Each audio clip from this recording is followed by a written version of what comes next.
Before I tell you this story, I need you to understand one thing. The man who lived through this, we'll call him Marcus. He is not someone who scares easily. He was 34 years old when it happened. Former military. Did 2 tours overseas. The kind of guy who laughs at horror movies and falls asleep in thunderstorms. He doesn't laugh anymore. He hasn't been camping since. And every single night, without exception, he checks his door locks 3 times before he goes to sleep. This is his story, as close to his own words as I could get it. It was the 2nd week of October, and Marcus had been planning this trip for months. He'd found Cold Hollow State Forest on a hiking forum, one of those quiet, half-forgotten corners of the internet where serious outdoorsmen trade coordinates and trail notes. Someone had posted about a backcountry campsite about 4 miles off the main trailhead. Site 11C, they called it, tucked into a natural bowl between 2 ridge lines, with a spring-fed creek running along the western edge and a fire ring already established from whoever had used it last. The post said the fishing was excellent. It said the stars at night were unlike anything you'd see anywhere else. It said you could go an entire weekend without seeing another human being. That last part, Marcus told me, was supposed to be the appeal. He drove up alone on a Friday afternoon. His girlfriend had backed out the week before, work obligations, and his buddy Carlos had a family thing. For a moment, Marcus considered postponing, but the weather forecast was near perfect. Mid-50s at night, clear skies, and he'd already packed the truck. So he went alone. The drive took about 3 hours. The last 40 minutes were on a 2-lane highway that climbed steadily into the hills, the road narrowing as the trees grew denser, the daylight thinning to something dim and gray by the time he reached the trailhead parking lot. There were 2 other vehicles already there, a rusted Chevy pickup and a green Subaru with a kayak on the roof rack. Normal stuff. Standard weekend outdoorsman. He didn't think anything of it. He shouldered his pack just before 5 p.m. 40 pounds of gear, tent, sleeping bag rated to 15 degrees, food for 3 days, a first aid kit, a hatchet, a fixed blade knife, a headlamp, and a handheld GPS unit. Experienced. Prepared. He set off down the trail as the sun sank behind the western ridge. The forest closed around him like a curtain. The trail to Site 11C was moderately difficult. A lot of route crossing and elevation gain in the first 2 miles, followed by a steep descent into the hollow that left Marcus's knees aching by the time the ground leveled out. But the site itself was worth it. The clearing was roughly circular, maybe 60 feet across, ringed by old-growth hemlock and white pine, so tall you had to tilt your head all the way back to find the tops. The creek was exactly where the forum post said it would be, barely 10 feet wide, running clear and cold over smooth stones, whispering softly in the stillness. The fire ring was there, a circle of blackened rocks, some charred logs left over from previous campers, a neat pile of kindling someone had thoughtfully left behind. Marcus set up his tent, got a fire going, cooked himself a packet of freeze-dried chili, and sat in his camp chair watching the flames for a while. He had a small Bluetooth speaker, and he played some music. Classic rock, low volume, not to drown out the forest, but just to fill the space a little. It was peaceful. It was almost aggressively, deliberately peaceful. The kind of peace you can only find when you're truly far from everything. By 9 p.m. he'd put the fire down to coals and was inside his tent, reading on his phone with the brightness turned low. By 10 he was asleep. He slept deeply for about 4 hours. Then, at some point in the dead middle of the night, something woke him up. He didn't know what woke him at first. No sound, no movement, just awake. Suddenly and completely awake. The way you sometimes are when something has entered your sleep from the outside without your brain having time to identify it. He lay still and listened. The creek, wind in the tops of the hemlocks, that high, dry whispering sound, the faint tick of the cooling embers in the fire ring. And then, nothing. All of it nothing. Because he realized the sound he was straining to identify was actually an absence of sound. The insects had gone quiet. If you've spent enough time outdoors, you know what that means. Insects go quiet for predators. Bears, coyotes, mountain lions, in the right geography. Cold Hollow had black bears. He knew this going in. He'd hung his food bag properly, 20 feet up, 10 feet out from the trunk, and he'd cleaned up the campsite carefully. No food scraps, no scented items in the tent. He told himself, bear, just a bear passing through. They smell you, they keep moving. He lay there for 10 minutes, listening. The insects didn't come back. The creek kept running. He checked his watch. 2:17 a.m. And then he heard it. A footstep. One single footstep. On the other side of the tent wall. Not the soft pad of an animal. Not a branch falling. A footstep. The unmistakable compression of leaf litter and soft earth beneath deliberate weight. The sound of something or someone taking a single, careful step and then stopping. Marcus told me his body went completely cold. He reached slowly, carefully, for his headlamp. He kept his knife on the ground beside his sleeping bag, standard practice for him, old military habit. He closed his hand around the handle. He waited. 30 seconds. A minute. Nothing. Then, from the opposite side of the tent, maybe 12 feet away this time, another footstep. He unzipped the tent. Slowly. He'd practiced it. Not for a situation like this, but out of pure habit, the instinct not to make unnecessary noise in the backcountry. The zipper barely whispered. He stepped out into the dark in his socks and swept the headlamp in a full arc. The clearing was empty. He could see the dead fire ring, his camp chair, the food bag hanging in the tree at the clearing's edge, undisturbed. The creek glinting faintly in the distance. The tree lean on all sides, dense and absolutely still. Nothing. He walked the perimeter of the clearing, checked the trees at the edge, shone the light into the spaces between the trunks. His headlamp was a good one, a 400 lumen beam that pushed deep into the forest. He saw nothing. No glowing eyes. No movement. No bent branches or disturbed undergrowth. Just the trees. Just the dark between them. He stood out there for 10 minutes, turning slowly, listening. The insects were still silent. He went back inside the tent. He did not sleep again that night. When the sky began to pale around 6 a.m., he heard the insects start up again, tentatively at first, then in full chorus. The birds came next, a single thrush, then a cascade of others. The forest woke up around him like nothing had happened. By 7 a.m. he'd had coffee and was telling himself it had been a deer. A large dog. Sound playing tricks in an unfamiliar environment. The acoustics of a natural bowl, bouncing noise in strange ways. He believed this completely by mid-morning. He went fishing. He caught 2 brook trout. He cooked them over the rebuilt fire for lunch and ate them with crackers and hot sauce, sitting in his chair with his boots off, his feet in the grass, the sun filtering down through the hemlocks in long golden columns. It was perfect. By afternoon, the night before felt like a dream. On Saturday afternoon, Marcus decided to explore the ridge to the north of the campsite. There was a faint trail, not an official one, more like a game path, that wound up through a break in the hemlocks and climbed toward the ridgeline. He figured he'd go up, get a view, come back down. An hour, maybe 2. He was about 20 minutes up the trail when he found the first sign. A tree. Oak, maybe 40 years old, thick-trunked. And on its bark, at exactly eye level, someone had carved something. Not an initial, not a date, not the casual vandalism you sometimes find in popular parks. It was a series of marks. Vertical lines. Grouped in 4s with a diagonal slash, the counting marks you use to tally something. Except these didn't stop at 5, or 10, or 20. He counted them. 47 marks. 47. He told himself it was nothing. Kids. Some backcountry eccentric who liked to keep track of their hiking days. There are all kinds of people in the woods. He kept climbing. He found another marked tree 15 minutes later, higher up the ridge. Same marks. Same grouping system, but different numbers. He counted these 2. 31. He stopped. He turned around and looked back down the trail. He could no longer see the campsite below. The trail had wound through a dense thicket of mountain laurel, and the hollow was invisible beneath him. He had a strange feeling, the kind that lives in the back of the skull, not quite fear, not quite dread, but something in that neighborhood. An animal awareness. He looked at the tree again. The marks were not old. The carved wood was still pale and clean, not yet darkened by weather. Someone had made these marks recently, within the last few weeks, maybe less.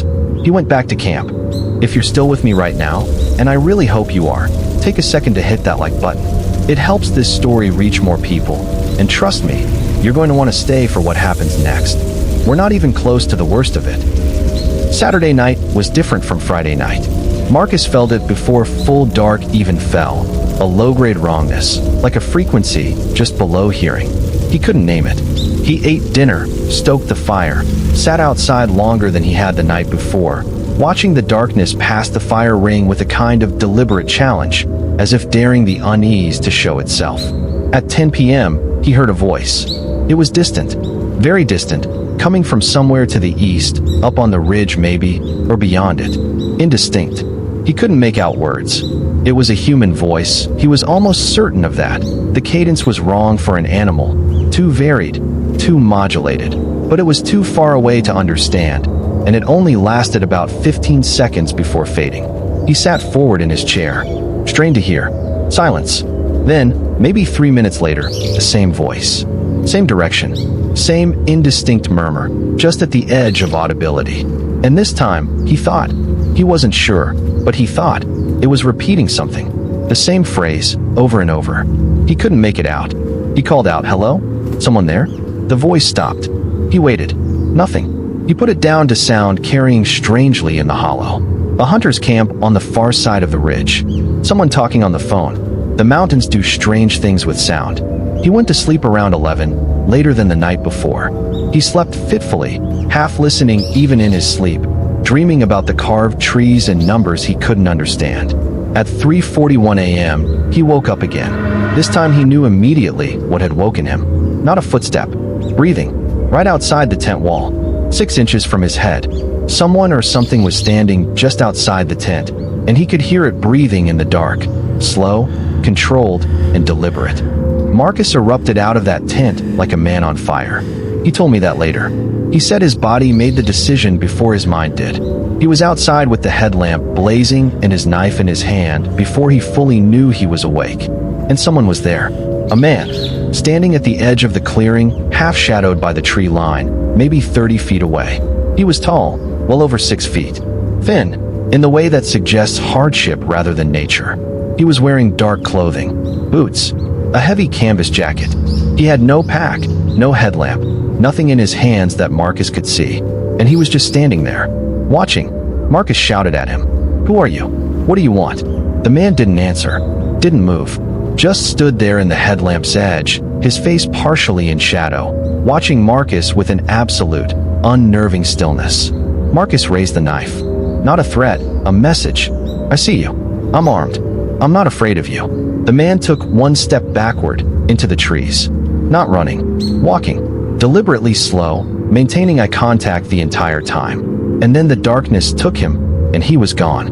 Marcus stood in the middle of the clearing for a long time after that, sweeping his headlamp in wide arcs, his back to the creek, trying to watch all directions at once. His heart was hammering.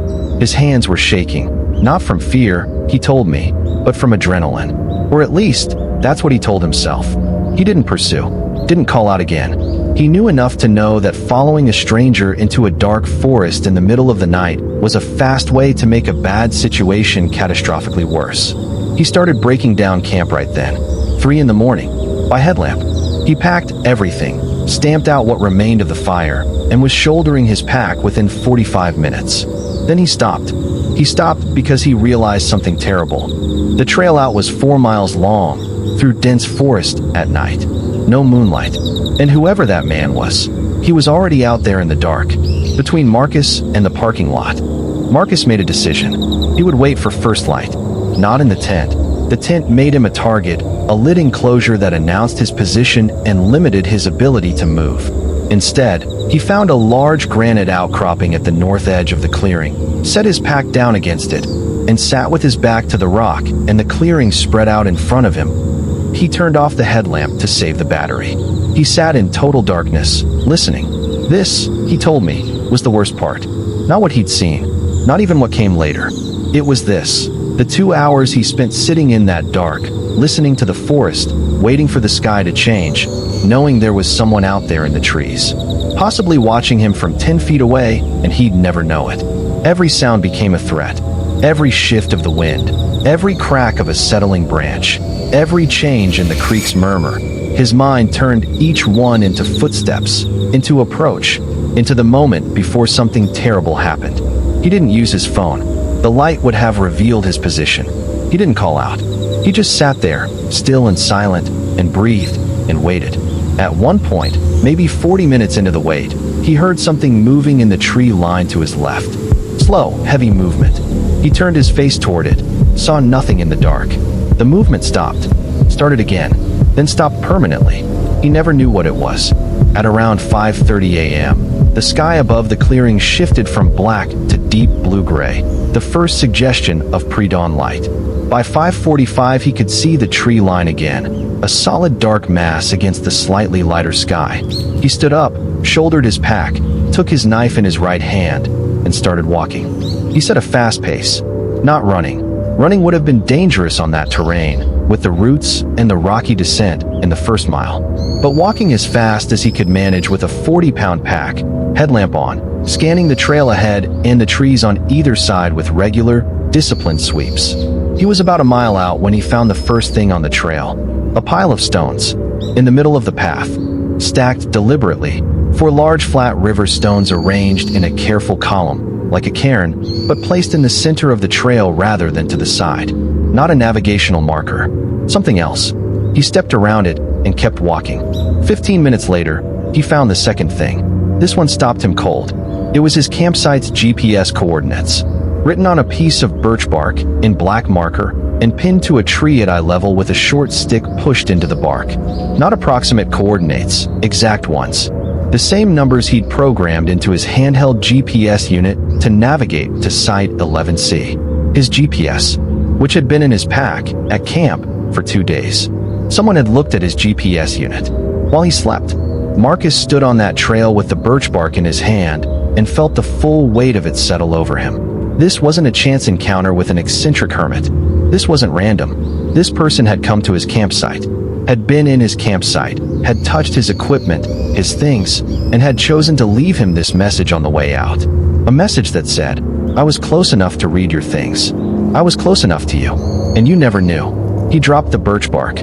He started moving again, faster this time, and he did not stop. He came off the trail at 7:14 a.m. The parking lot was empty of people. His truck was where he'd left it, undisturbed.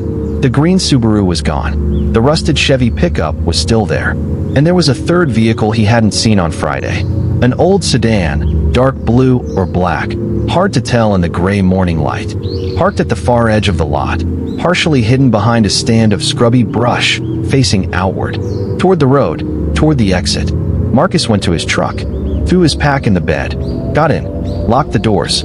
He sat there for a moment, hands on the wheel, not quite ready to start the engine yet, looking at the sedan in his rearview mirror. Then his phone, which had been in airplane mode all weekend, reconnected to cellular service and lit up with notifications. A text from his girlfriend from Friday night. "Hey, let me know you made it okay. Signal usually sucks up there." A text from Carlos from Saturday afternoon. "Yo, you still alive out there? LOL." And then one more, received at 4:16 a.m. that morning, while Marcus was sitting against the granite outcropping in the dark, waiting for dawn. From a number he didn't recognize. No area code he could identify. The text was 3 words. "Nice camp spot." Marcus drove to the nearest town, 35 minutes down the mountain, and went straight to the county sheriff's office. He filed a report. The deputy who took it was professional and thorough. He noted the footsteps, the standing figure, the GPS coordinates on the birch bark, the mysterious text. He photographed the birch bark, which Marcus had gone back and retrieved from the trail before he realized he probably shouldn't have touched it. He ran the plate on the sedan. Marcus had written it down on his phone before he left the lot. The plate came back to a vehicle that had been reported stolen, from a town 300 miles away, 8 months earlier. The deputy's expression didn't change when he told Marcus this, but Marcus told me something shifted in the man's eyes. A kind of recognition, or something close to it. Marcus asked if there had been other incidents in Cold Hollow State Forest. Reports of someone harassing campers, following hikers. The deputy was quiet for a moment.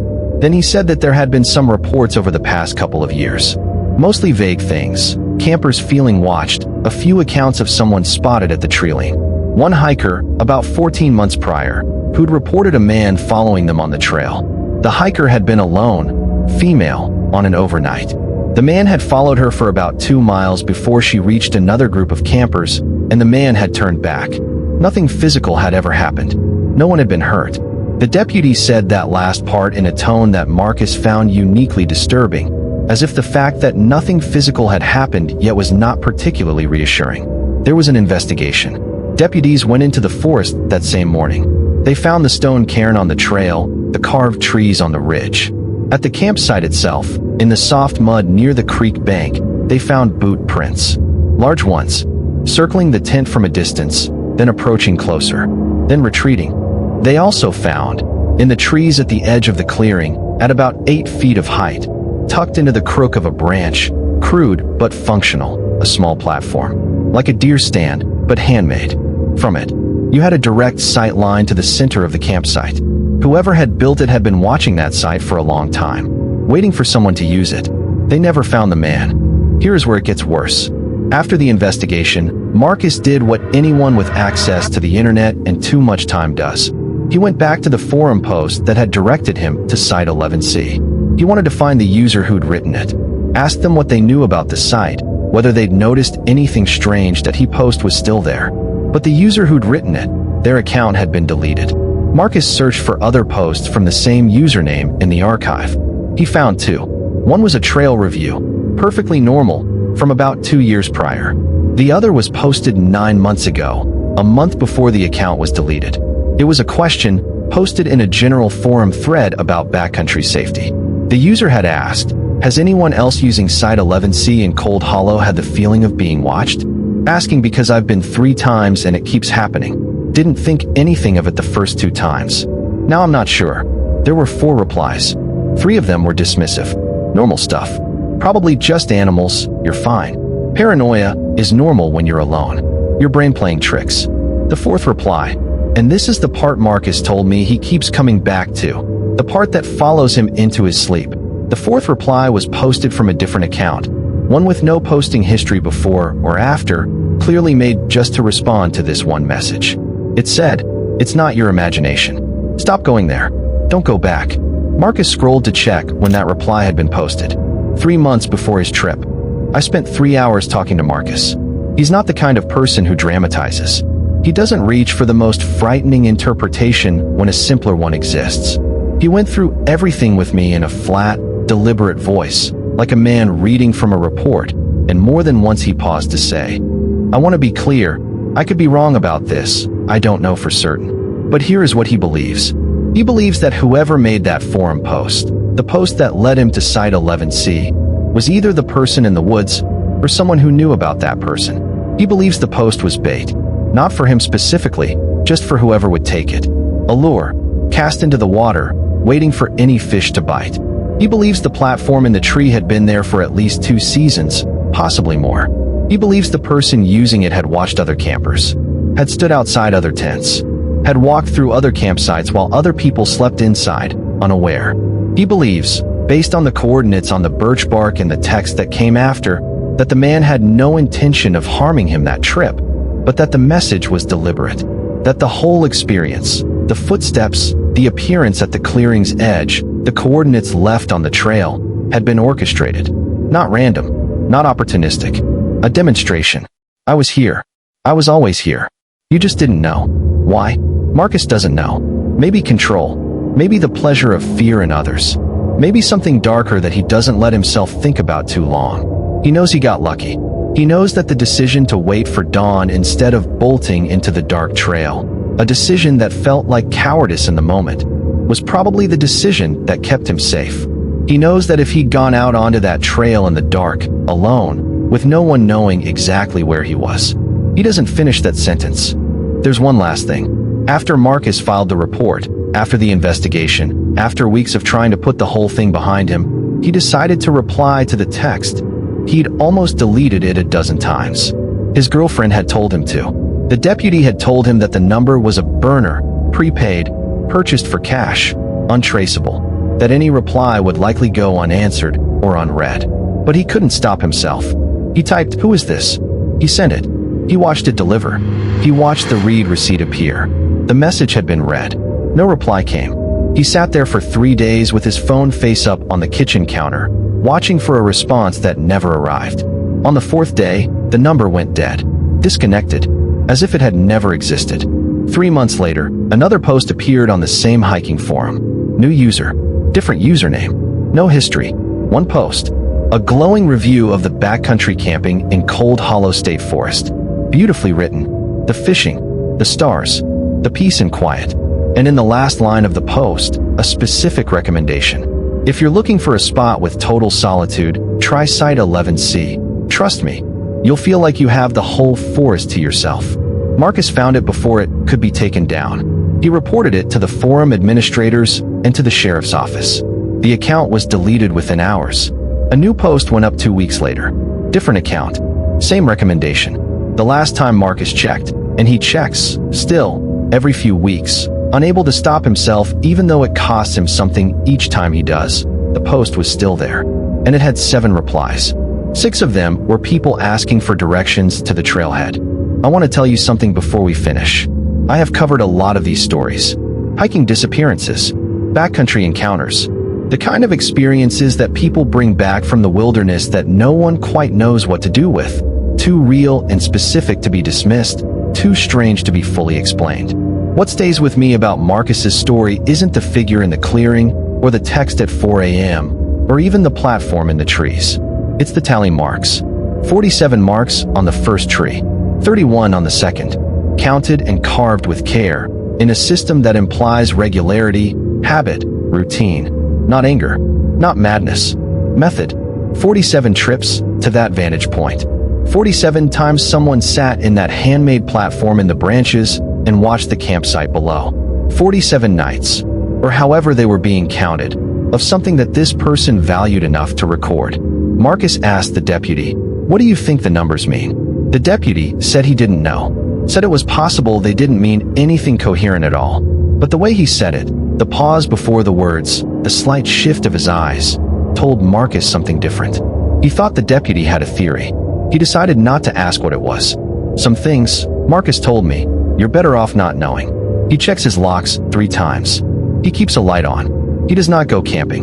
And somewhere out there, in a forest that still appears on maps, on hiking forums, in the recommendations of people who mean well and know nothing, Site 11C is still there. The fire ring, the creek, the hemlock canopy, the stars above the natural bowl between 2 ridgelines, unlike anything you'd see anywhere else. And in the trees at the edge of the clearing, if you know to look for it, 8 feet up, tucked into the crook of a branch, half hidden by bark and shadow. Something is watching, waiting to see who takes the bait. Don't go alone. If this story kept you up tonight, good. That means it worked. If you made it all the way to the end of Cold Hollow, you're exactly the kind of listener this channel exists for. Drop a comment below with the words, "I checked my locks so I know you survived the whole thing," and let me know. Would you have waited for dawn, or taken your chances on the trail?